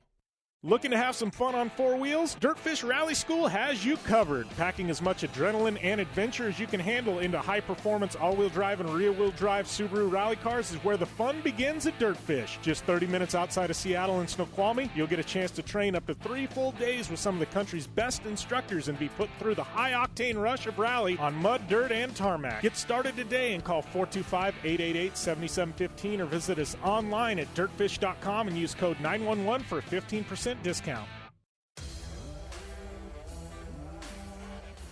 Social media? Yeah, we've got that. Jim Beaver 15 on all major platforms and Jim Beaver Show JB15 Group and BCardone 15 on the gram. Welcome back to the General Tire Jim Beaver Show with Brittney Cardone. Been talking some Formula One, some Indy 500, Ken Block. We've been all over the place, some Kawasaki electrics, and you know what? We're going to talk now about the side-by-side adventure. We still don't know what to call it. Side-by-side adventure. The HCR. Side-by-side misadventure. How about that? Yeah, it was definitely a misadventure in such a good way. I honestly had some people ask me, they're like, what did you think of the event? And honestly, I mean, you and I always have a good time. The people we're with, I was like, I truthfully probably had one of my favorite events you and I have been to in the last probably year or two. And that's not discrediting any of the others, but I had that much fun out there. Oh, yeah. I just love that event in general. It's always been my favorite event every year to go to. That and Hammers, just by default. The atmosphere, obviously I have to add Sturgis onto that, but those longer few-day rally type, it's just so much different from everything else we do. You get to meet so many new people. That's kind of what we were talking about on the trails is, yeah, we've known some people that have come out of the woodwork we hadn't seen in years. And then at the same time, we met so many new people within and outside of the industry as well. For a lot of first-time rock crawlers, so that was cool. Me? It was. I said a lot of. I wasn't calling you out. But no, it's fun. It's laid back. It's enjoyable. There's kind of no pressure on anything to do anything in the ways that the days are segmented. It's not exhausting. You can spend a few days out there and go home refreshed. It's just fun. But I think that's like you and I, we're on the road so much. And we have, so many things. We have times, hard times. Got to be here. Got to do this. Got to go live. Got to be, you know what I mean? And so when you and I can go to Hammers and just be you and I for like 10 days or go to this for 4 or 5 days and just hang out, get up when we want to, have beers, go and kind of join trails, go out and ride when we want. Like, you know what I mean? Go to the water like we did and hang out. Like, to me, you and I get to recharge our batteries. Yes, we're at an event, but it's like those are the ones where you and I can actually recharge, you know what I mean, to an extent. Like, we actually – and not that we don't enjoy things like the Mint 400, but the Mint, we're so pinned. There's so many things, hard obligations. Like, something like this, I feel like we just get to relax for once, and I really – between the format of the event and the people we were camped with, oh, my gosh, talk about a blast. Well, it just reminds me of going out camping with your buddies on the weekend, and you go out riding during the day, and you hang out at the campfire at night. And that's pretty much all it is. It's just your circle gets bigger. Yeah, and that's what's funny. If there wasn't an event and we had those same people, that would have everything that happened would have happened anyways, Yeah. I'm like hot dogs out in the, pick a dune spot for a sunset ride, go get some hot dogs, go do some. We'll call it guided rides, but, it's everybody helping each other out, make sure you're getting through different spots, get a group going. Loose itinerary of, hey, we're going to go do this. You guys want to go? Do you not? Group dinners and just whatever happened by the campfire. Yeah.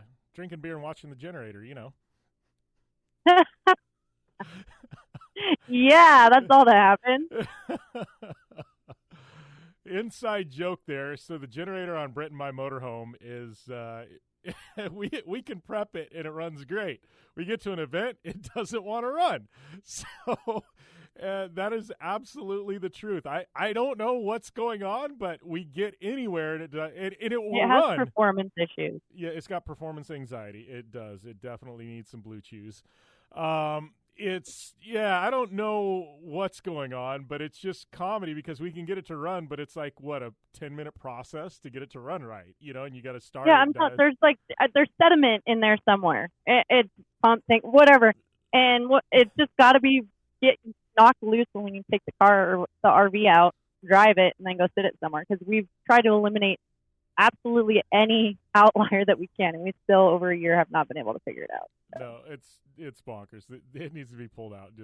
And we've had it gone through. That's the funny thing. No, that's what I'm saying. It's definitely performance anxiety. That's the official diagnosis. It's performance anxiety for the generator. So the whole drink beer watch generator. I don't even know what happened. You're like, where you at? And I was like, drinking beer watching the generator. There was something like that, which is a lie. Well, after the first time we heard it chug, you came and grabbed a beer in a lawn chair, and you said, "This is going to be a while." And you walked away. and the joke was, "What did you guys do this weekend?" Yep, hung out and drank beer and watched the generator. Yeah. So. Oh yeah, it was definitely. I don't know. It's become par for the course. It's funny because you and I know exactly what we're going to have to go through at this point. So I'm looking through. We have so many notes, and I'm like, this is just going to be hilarious, like going down these. But we had a good time. So I got to set the stage here. I got to set the stage because listeners have said they want a glimpse into our personal lives or whatever a little bit. We've kind of started. So Brittney and I have had this conversation. My birthday's in December. Hers is in May. And so we decided that we're going to not celebrate birthdays on Labor Day weekend, which is the halfway point between our birthdays. We're going to celebrate our birthdays together. Makes sense, right? So we decided this a couple weeks ago, and this is right before her birthday, which we're going to be out at this event. And she told me, she's like, don't try and do anything. It never works at this event. It never works having a birthday at an event, whatever, just ignore it. I'm like, I can't ignore this. So I kind of go like. Well, and I also like being in the background as well. So usually when something, quote unquote, happens for my birthday, it's 40 strangers singing me happy birthday on a trail, which makes me want to run and hide in the cave. Yeah. So there's this, and she doesn't like being surprised at all. I know I'm the same way. The funny thing is I'm saying her, this is mutual. It's me on my birthday as well. So her and I are one and the same in regards to this, but I was like, I felt like I needed to do something. So I kind of orchestrated these plans, but I had to do them in a different type way so it wasn't bad. So I guess we'll start with a piñata.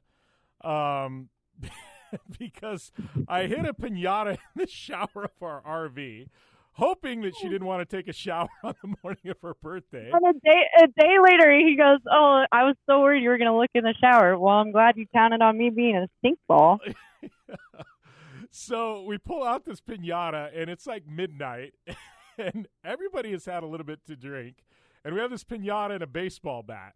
And the piñata's filled with all the kids' candy. Britt doesn't like chocolate. I'm not really crazy about chocolate. So we've got all this really good stuff like Sour Patch Kids, Swedish Fish, like Sweet Tart Ropes, Fun Dips, Ring Pops, like just stupid candy.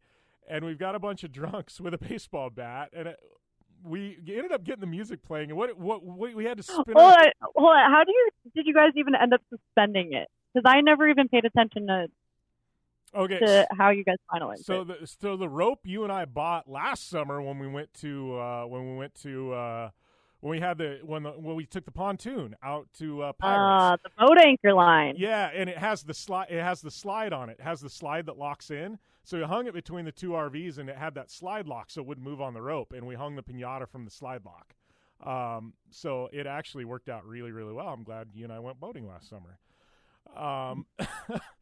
So that's how we got it suspended, and so we came up with this thing where we didn't want to blindfold. It probably would have been bad because everybody had too much to drink at that point. So. Well, that was my only condition. I was like, look, I'm willing to do – I was like, but I have one rule, and I kind of had to go up quietly to Jim, and I was like, I am not willing to put on a blindfold in front of 20 of my closest friends because I love them all, but I do not trust them plus alcohol to not do something silly.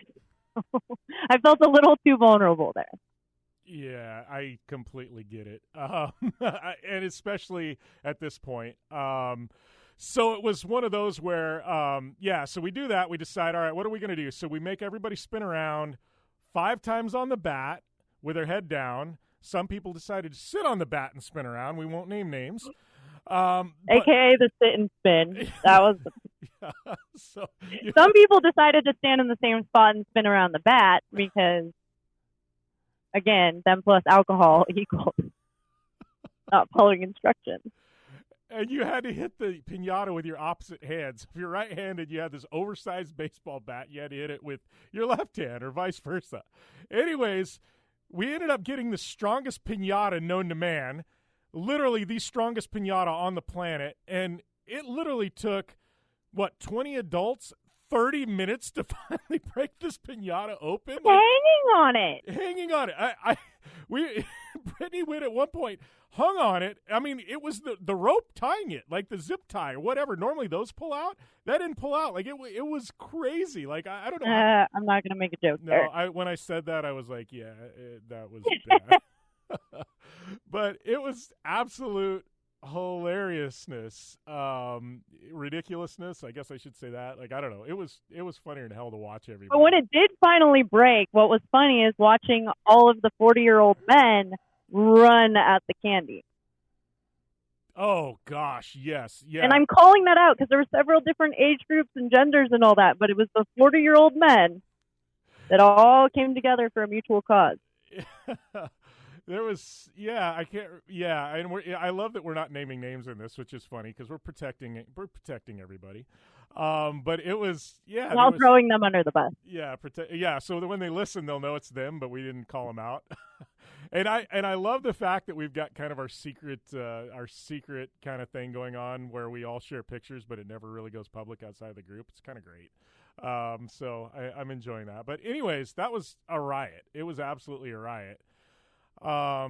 So yeah, it's absolutely a riot. So that gets done. I had this cake that I had special made, and it was all black, and it was a unicorn cake inside, so it's rainbow. So I pull this cake out, and it just looks like a big black cake, and everybody thinks it's chocolate. So we cut this cake open, and it's literally a full-on rainbow unicorn inside. It actually like a 7-layer wedding cake, pretty much. Yeah, I ordered it, but I hadn't seen the inside. So my mind was blown as much as yours was when we cut that thing open, because I had never seen anything that rad. Like, it was kind of cool looking. So, I mean, I'd seen it on the internet, but in real life, it never works out that way. And I actually got a Pinterest cake, and not a Pinterest fail cake. Yeah, if I would have tried to make it, it would have been a fail cake, but I actually hired a real bakery to get it done. So the best part of this cake is everybody is, at this point, it's almost 1 a.m. We're mowing through this cake, and it was good. It was really good.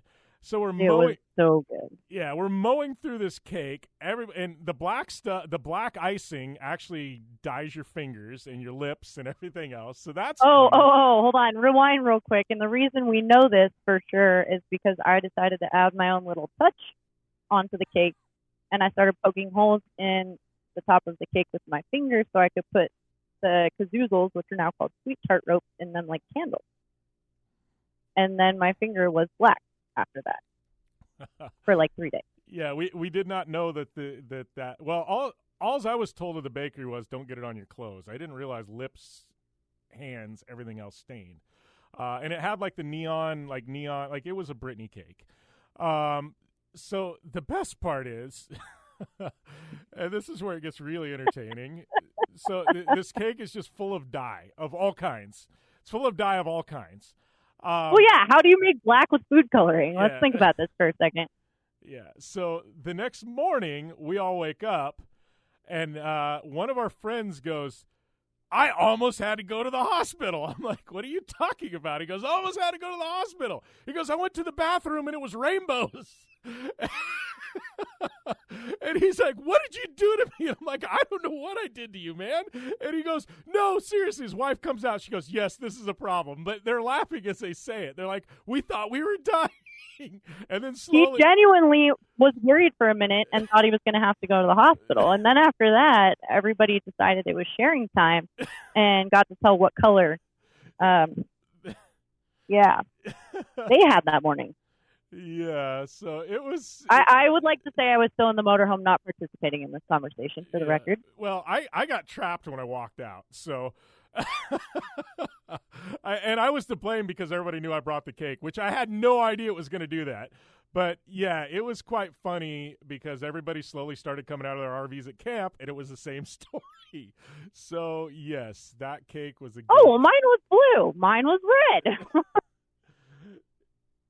Yeah, so I heard it all. I just didn't participate in the conversation.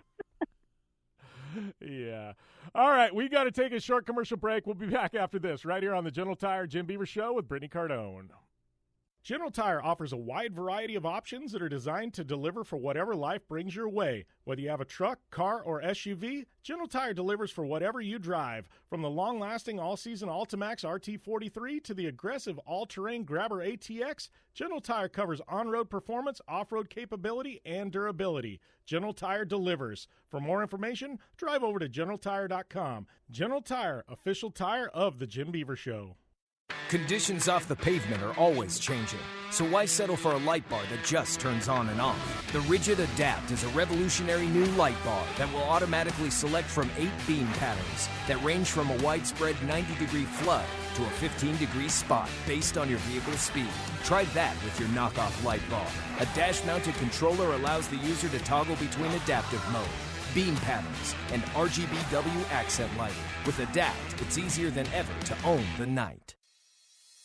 Thanks for listening to the General Tire Jim Beaver Show with Brittney Cardone. Available online on SiriusXM on AM/FM networks across the U.S. and internationally on the American Forces Network. Head to JimBeaver15.com for all the details. Welcome back to the General Tire Jim Beaver Show with Brittney Cardone, talking about some shenanigans that happened out at Sand Hollow at the Side-by-Side Adventure Rally.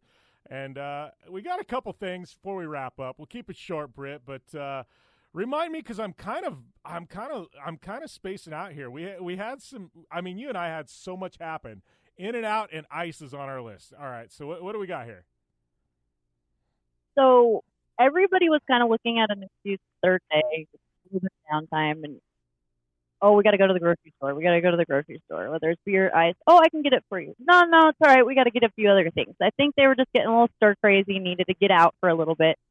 And we kind of did the same thing. We needed ice. We could have gone to a little general store and got ice, but instead we went on a 2-hour shenanigan and somehow ended up with In-N-Out as well.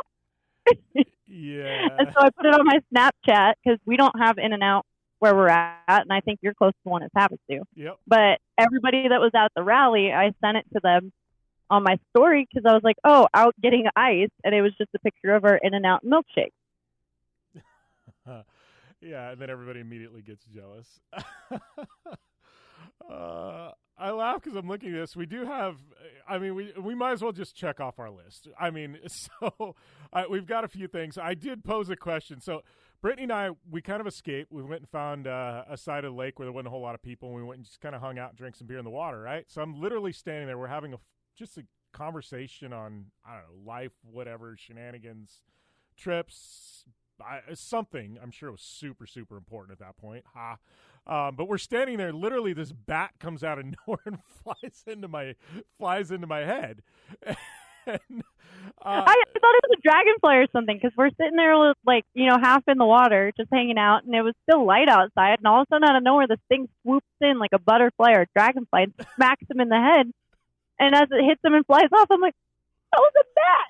It's a bat, like out of nowhere. So it poses questions like, what are you laughing at, Britt? I'm like, if I turn into a vampire, I'm immediately turning you because I'm not becoming immortal and having you die on me. And we started laughing, and I was like, I don't know if that's actually good or bad. So I literally pose this question to the listeners. This is something for social media. If your other half, your best friend, your significant other, whatever, your partner in crime, if you turn them immortal with you, is that you like them so much you can't live without them, or are you just a complete ass because you just pretty much like doom them to die and be stuck around? Like, I don't know. Is that or live for? I still haven't figured out the answer to this one either. Yeah. I don't know if it's like a thank you or you suck. Yeah, it's literally a legit question. If you turn your other half into a vampire with you and they're immortal, is that, I kind of, part of it's kind of an ass move. But then part of me goes, yeah, but you like them so much you don't want to live for the rest of eternity by yourself. Like, I don't know. Then it's just misadventure time forever. Yeah, what you and I are just missing adventure time to the grave at this point, at least. But I don't know. It's one of those where, I posed that question to you listeners. I would love to hear when this airs the feedback on that one. Seriously, I want to know the answers. I feel like we're going to have to circle back on this next week with the answers because I think some of them are going to be really out of the box. I don't know. Yeah. So, diabetes in a bowl. Should we should we talk about that? That's what you've named it, and I Breakfast of Champions. It is Breakfast of Champions. You have changed me. But it is also diabetes in a bowl. You're not wrong. So when I was a kid, I grew up lactose intolerant, so I couldn't have milk. My mom would take heavy whipping cream, not like the stuff out of the can, but the actual stuff in the carton because it's so thick and creamy, and she would just drizzle a little bit over cereal. And it was so good, but then I didn't get sick, so it was just a little bit. So Cinnamon Toast Crunch is still kind of my guilty pleasure as an adult. And I also still like to put heavy whipping cream on it, except now I use it like cereal. So it's probably like a 3,000-calorie bowl. And I've now introduced this to Jim. And he also enjoys this Breakfast of Champions. It's like dessert. It's breakfast. It's like a snack. And we're literally, because it's thick, we had Solo cups, and we're walking around with spoons and this stuff, and they're like, what are you guys eating? They're like, what is that? We took it in the galley with us when we went up the dune. It's great. And one thing about Britt and I, we found other people that have like for the most part, 99% the exact same taste buds and taste for everything. So it's made life really freaking easy. And like the most bizarre banana stuff like this, like generally we introduce it to the other person and they like it. So I don't know if that's good or bad yet, but you and I don't have a problem finding good food. Let's put it that way. We'll talk when we get diabetes. Yes, exactly. Go back to the Street Bike Tommy interview if you want to hear more about our gluttonous adventures. I just don't understand why bad food always has to taste so good. Right, and the good stuff is like, yeah, it's like the cauliflower crust on pizza. I've had one out of maybe 20 that actually tastes decent. Some of them are just horrendous, and I'm like, this is bad. This is really bad. And I love cauliflower, but I'm like, this is bad. Or like the gluten-free crust and stuff like that. I'm just like, gosh, like how do you? I don't know. Like you said, why does all the good food so bad for you? Tell me about this. What is this Bit Drivers Help in the Hardware Store? I do not know the answer to this because this just popped up on the list right before we went on air. Oh, really? No, I put it. Well, actually, no, it was right before air. Now that I'm thinking about it, so I told you I had to go run errands real quick. Yeah. And I laughed because I'm on this endless quest. It sounds so simple, but the empty bit driver, like the bit rack, bit cases, whatever you want to call it, the stuff that holds the little hex bit. Yeah. They don't exist anymore. They've gone extinct.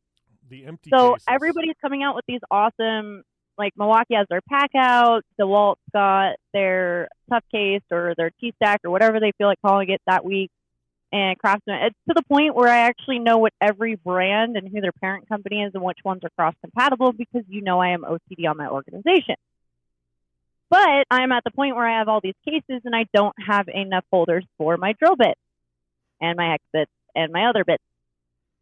And I have looked on Amazon and eBay, and you can find them here or there, but I get in these things where it's like, okay, I'm ready to see this now. So I went to every hardware store in town, and there is not one unless you wanted to buy a $30 pack with more bits. So with this whole change to these pack out systems and these full case organizers and mobile tool sets, I guess, they're great because they're modular and you can buy them as you go. But it sucks because you can't find just a piece to replace it. They don't sell it by the piece. You got to buy the whole pack. And literally the entire town, I even asked them, they're like, yeah, we haven't seen those in forever. Not even Harbor Freight. So that leads me into the help in the hardware store. I don't know what it is, the dynamic, but I feel like it's right back to being in a booth again at Contingency. Every time I go into a hardware store, it doesn't matter if it's young, old, female, male, nobody will make eye contact with me staff-wise, and I cannot get help for the life of me. Now, Home Depot I get because I'm in there probably 4 times a week, so they all know me by now and not to harass or ask if I need help because I pretty much know the store better than them. But going into all these other stores, I'm listening, right? Because I'm sure when you walk in, it's one of those places where you still get that, like, commission sales. Hey, can I help you? Can I help you? Do you need help with something? And I'll stand there for 10 minutes and I can't get help from anybody.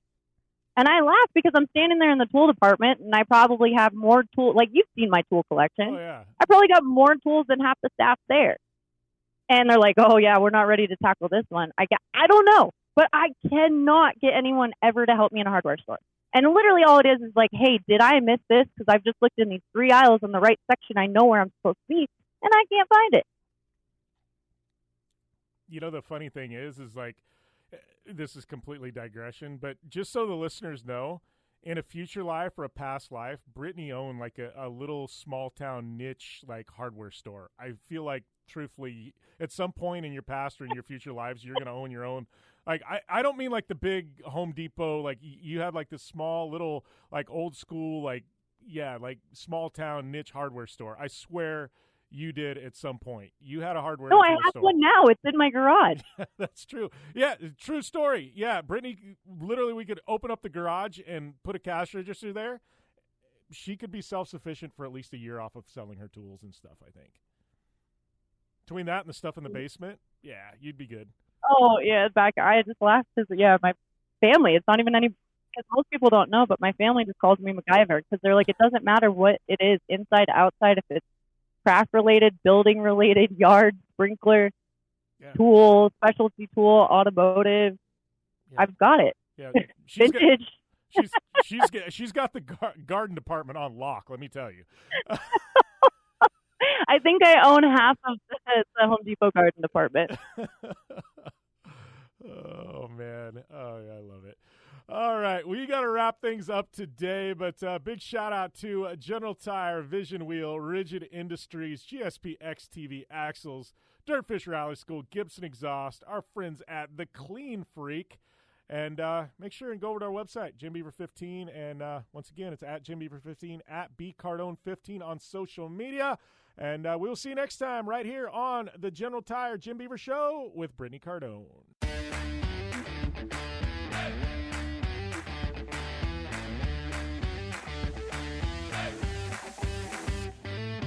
That's a wrap for this edition of the General Tire Jim Beaver Show with Brittney Cardone. Don't forget to subscribe on Apple Podcasts and follow Jim Beaver 15, BCardone15, and Jim Beaver Show on social media. We're also on the web. Hit us up at JimBeaver15.com for all the latest. We'll see you next time.